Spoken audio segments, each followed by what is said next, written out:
اور آگے چل کے ہم اس کے ڈیوریشن پر بھی بات کریں گے، لیکن پہلے ہم اس کی وجہ جان لیں۔ خدا کیوں چاہتا تھا کہ اس دن جب ان کا کفارہ دیا گیا وہ خوشی منانے کے بجائے سوگ منائیں؟ 28ویں آیت میں لکھا ہے، تم اس دن کسی طرح کا کام نہ کرنا، کیونکہ وہ کفارہ کا دن ہے جس میں خداوند تمہارے خدا کے حضور تمہارے لیے کفارہ دیا جائے گا۔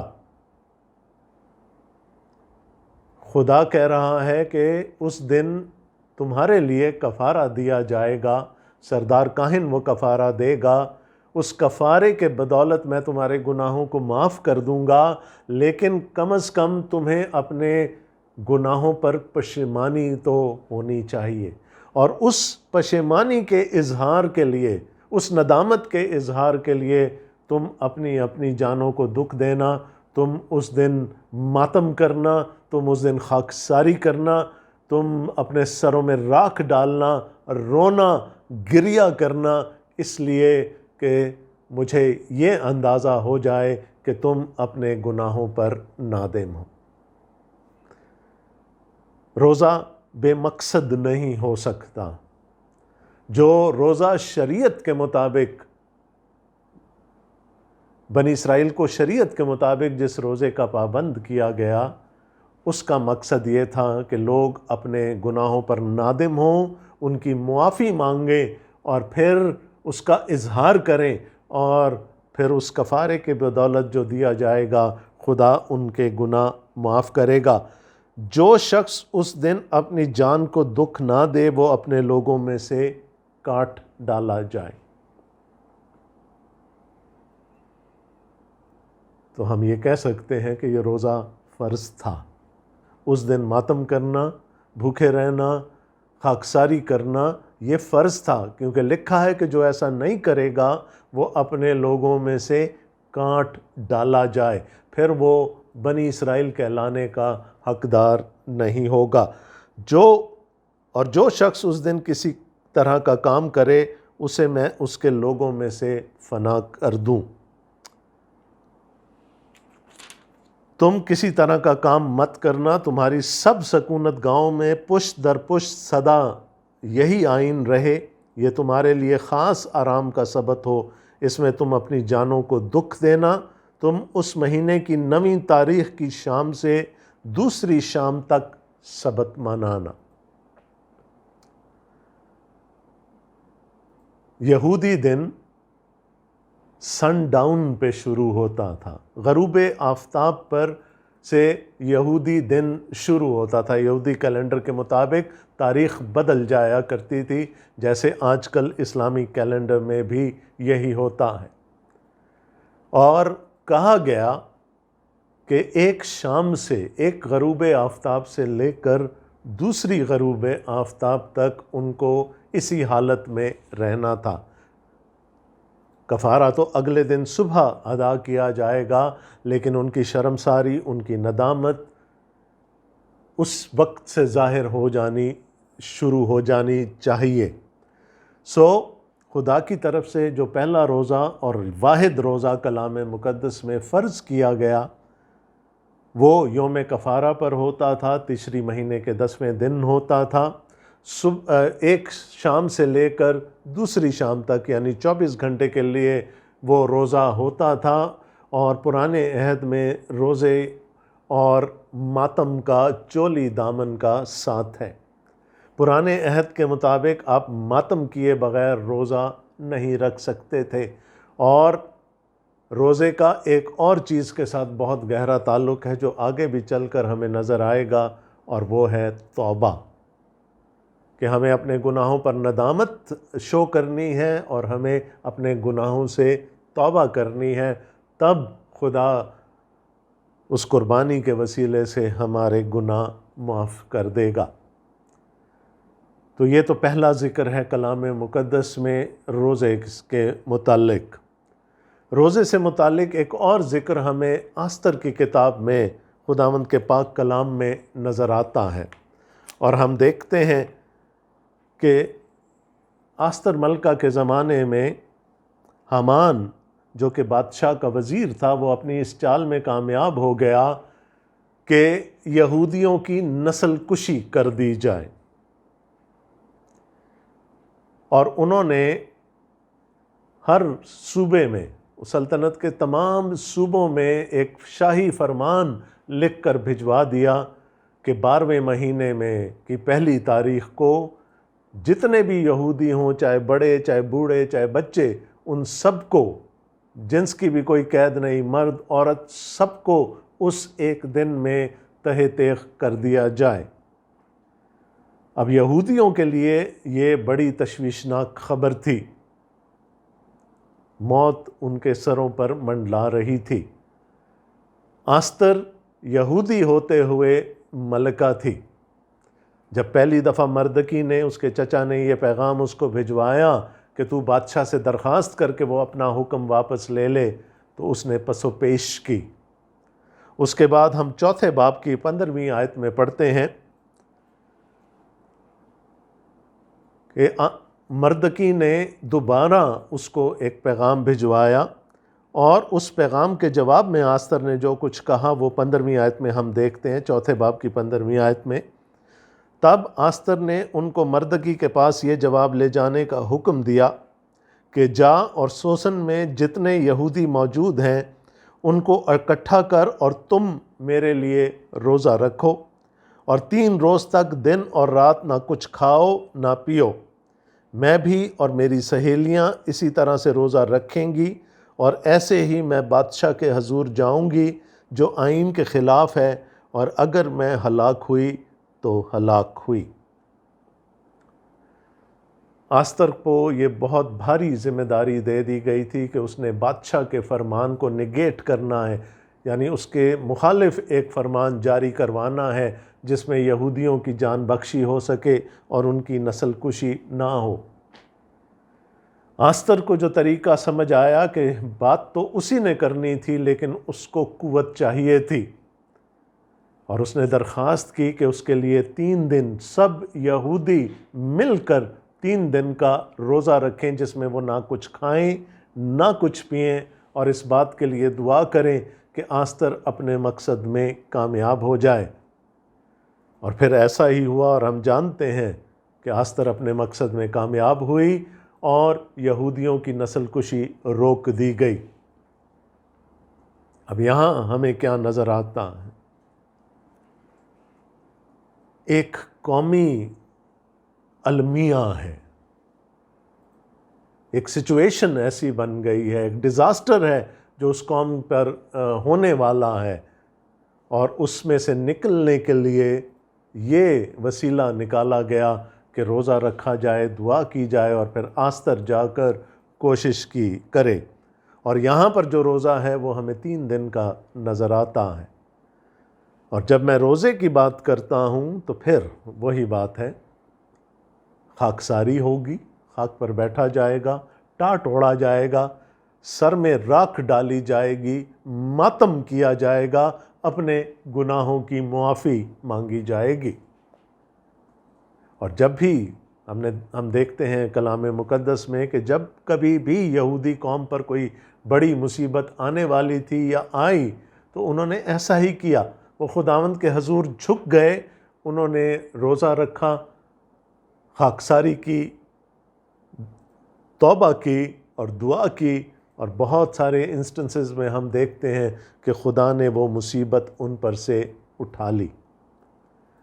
ابھی تھوڑی دیر پہلے میں نے آپ کو یہ بتایا تھا کہ خدا کی طرف سے شریعت میں بنی اسرائیل کو 1 روزے کا پابند کیا گیا تھا۔ اب ہم دیکھتے ہیں کہ آستر نے 3 دن کا روزہ رکھوایا، اور وقت کے گزرنے کے ساتھ یہ 3 روزے بھی یہودیوں کے کیلنڈر میں شامل ہو گئے، اور وہ اس واقعے کی یادگاری کے لیے یہ 3 روزے رکھا کرتے تھے۔